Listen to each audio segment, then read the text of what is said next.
오토바이 2차로 달리고 있는데요. 오, 이런 택시. 오토바이는 녹색 신호를 보고 갔는데 택시 신호위반인가요? 저렇게 갑자기 튀어나오면 어떡하죠? 다시 한번 보겠습니다. 다시 택시가 여기서 나오는데요.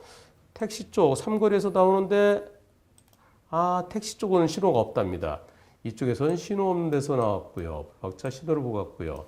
이곳에 제한속도 40이라고 써 있습니다. 쭉 가는데 40 써 있죠. 40.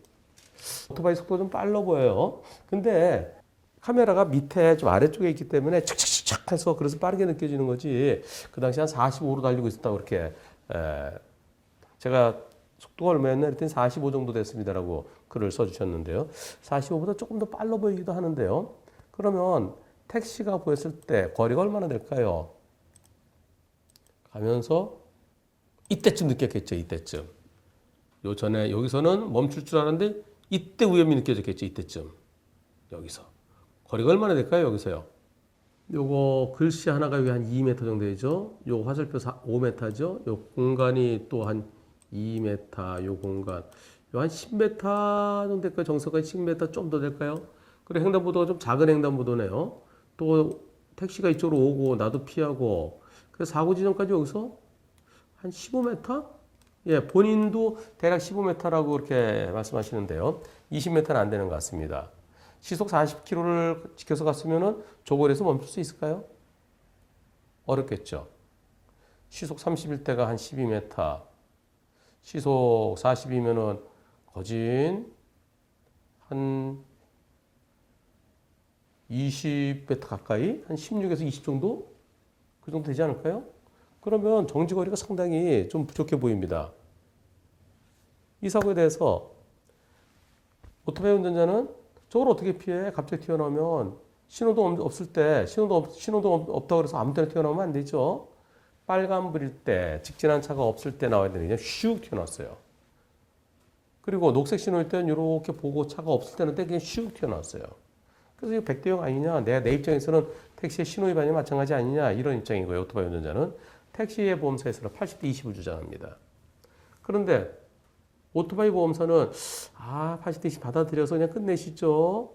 이거 70대 30이 될 가능성도 있는데요. 뭐 이런 식으로 얘기를 합니다. 여러분들의 의견은 어떻습니까? 자, 1번 100대 0이다. 2번 택시 보험사 말대로 80대 20이다. 3번 우리 보험사 말대로 70대 30 될 가능성도 있다. 이 사건의 포인트는 제한속도 40에서 불박차 속도가 한 45 정도 된다고 이 오토바이가요. 근데 제 느낌에는 45보다는 좀 더 돼 보입니다. 오토바이가 그 블랙박스 밑으로 돼 있어서 속도가 빨라 보이는 것 같습니다라고 그렇게 말씀하시지만 왜 그러냐면요. 지금 여기 44초로 돼 있잖아요. 사고 날 때까지 몇 초 걸리나 보겠습니다. 사고 날 때까지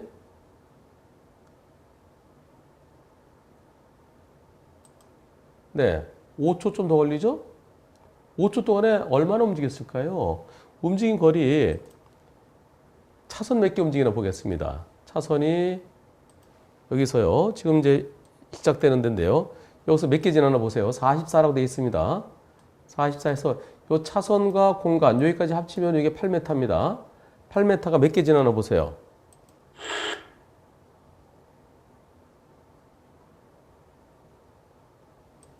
몇 개 지났습니까?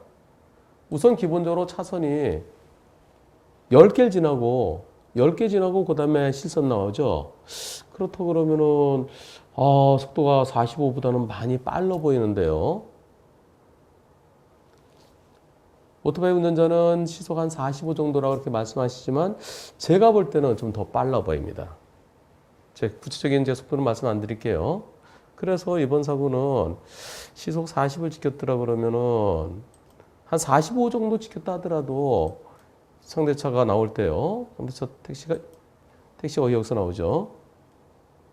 한 여기쯤에서 지금 좀 더 간다 하더라도 여기쯤에서 빵 하면서 피할 수도 있었지 않았을까 하는 아쉬움이 있습니다.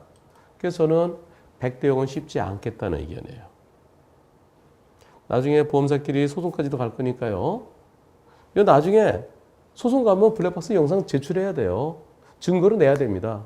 증거를 내면은 택시 보험사도 속도를 물고 늘어질 거예요. 그럼 불박차 속도가 과연 제한속도 지켰느냐, 제한속도가 얼마 오버했느냐, 이걸 놓고 싸우게 됩니다. 구체적인 건 제가 과실비로 말씀한 대로 100대 0은 만만치 않다는 게 제 의견입니다. 자, 그럼 여러분들께 투표해본 결과는 어떻게 나왔을까요? 투표 결과 발표하겠습니다. 100대 0이라는 의견이 68%고요. 그리고 100대 0이 제일 많습니다. 100대 0 아니라는 의견이 합치면은 한 31, 2% 되는군요. 네. 그래서 우선 택시는 신호 없는 곳에서는 빨간불이고 횡단보도에 보행자 신호 들었을 때 그때 좌회전하는 게 제일 안전하죠. 녹색 신호라 하더라도 툭 튀어나오지 말고 좌우를 살펴서 직진한 차가 없을 때 그때 나와야 됩니다. 택시가 당연히 가야 할 차량이에요. 신호 위반은 아니라 하지만 한편 택시 쪽에서 택시가 나오는 길 쪽에 혹시 정지 그런 표지판이나 정지라는 바닥에 노면 표시가 있었는데 그냥 튀어나왔으면 신호 위반은 아니지만 신호 위반과 똑같은 지시 위반 사고가 됩니다. 다른 신호등 없는 곳에서 튀어나올 때는 튀어나온다는 표현을 써서 제가요. 튀어나오면 안 돼요. 그리고 신호에 따라 정상적으로 직진하는 차도 제한속도 지키도록 노력하십시오. 좌우에서 언제 어떤 차가 튀어나올지 모릅니다. 물론 만일 이 사건에 있어서요. 이 사건에서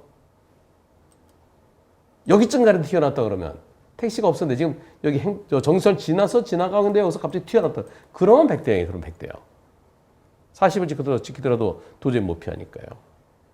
그래서 이번 사고 제가 100대 0이라고 답변 드리지 못해서 좀 저도 죄송합니다. 하지만 법원에 가도 제가 뭘 받는지 그걸 기준으로 판사들이 과실비를 판단할 겁니다.